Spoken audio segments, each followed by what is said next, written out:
Hi everyone. I've never made a video before other than silly funny things to send to my family and stuff during lockdown. But I have been really suffering with a problem that I think a lot of people have been suffering with that nobody seems to want to talk about. And since the mask rule came in, it has made my life absolute misery. Before the masks, I had been running prescriptions, just trying to do little bits of help here and there. Even though it turns out now, I find out I'm high risk. But then they brought the masks in, and people started to get really angry with people that weren't wearing a mask, and it didn't seem to matter why. So I have bought so many masks.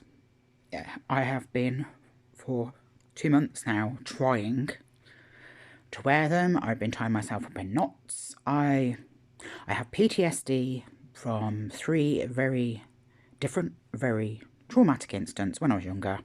Whatever, that's life. Loads of us do. The end result of which means I cannot bear having my face covered in any way, shape or form. And I didn't realise how bad the fear was until about 10 years ago. Having a rough time, and I went for a facial. And I thought maybe it would make me feel a little better, you know? And it was going all peachy until I had my eyes closed. The lovely, lovely lady laid a beautifully hot scented flannel across my face. At which point I catapulted up off of the bed, put the fear of God into the poor woman, felt like an absolute idiot because it was a base fear response to having my face covered. I don't have my face covered. It's something I hadn't thought about for 25 years, right? In our day-to-day lives, most people don't need to cover their face up. So that's what happened. And then I had to go a couple of years ago and have where they put the tube down your throat. Well, that just went really badly, and they finished up having to knock me out because I just couldn't have the stuff in my face. Anyway, I digress.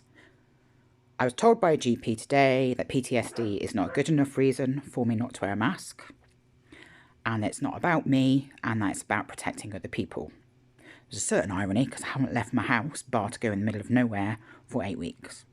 So I took one of my diazepam to calm me down, and I decided that fear is a state of mind and I can get past this.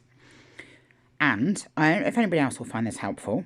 I'm hoping that maybe it will, or maybe it will just tell some of you that you are not on your own, that this shittiness is affecting people up and down the land. It won't just be women, but I would imagine quite a lot of women are affected.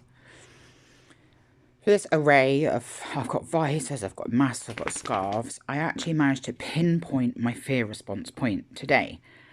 And for me personally, everybody's going to be different. It is the second that I can feel my own breath coming back at my face. So, you know, when we exhale, the air goes away from us. I mean, I don't even wear a scarf wrapped up over my chin in the winter because I dislike it so much. So it's the second I can feel the breath come back, I start to panic, at which point I start to hyperventilate, which makes the whole mess a whole lot worse. And, excuse my tiny dog. So, yeah, so that, for me, is enormous, enormous progress. So, I'm an artist. I like making stuff out of other stuff. I'm pretty sure that I can find a way around this. I don't know if my way around this is going to be medically efficient at stopping me infecting other people, or me getting it. But seeing as it's getting to the point where it's socially unacceptable to go out, at some point I need to go out because otherwise I'm just not going to leave the house. I need some kind of covering, and I've seen people wearing things that really might as well be a piece of toilet paper, you know, and it doesn't matter as long as their faces are covered. So, yeah. This is where I'm at, and I'm going to go forward. And what I'm going to try and do is, when I've made a couple of solutions, I'll try and make another video and add it to this. And I just, you know, if this is ruining your life right now, okay, there has to be ways around this. We can't just all stay at home, all of us that can't bear to have our faces covered, right? It's really, really unhealthy, and I am starting to hatch out. So there has to be a way, and I make things out of other things for a living. So I'm going to try now. So, yeah.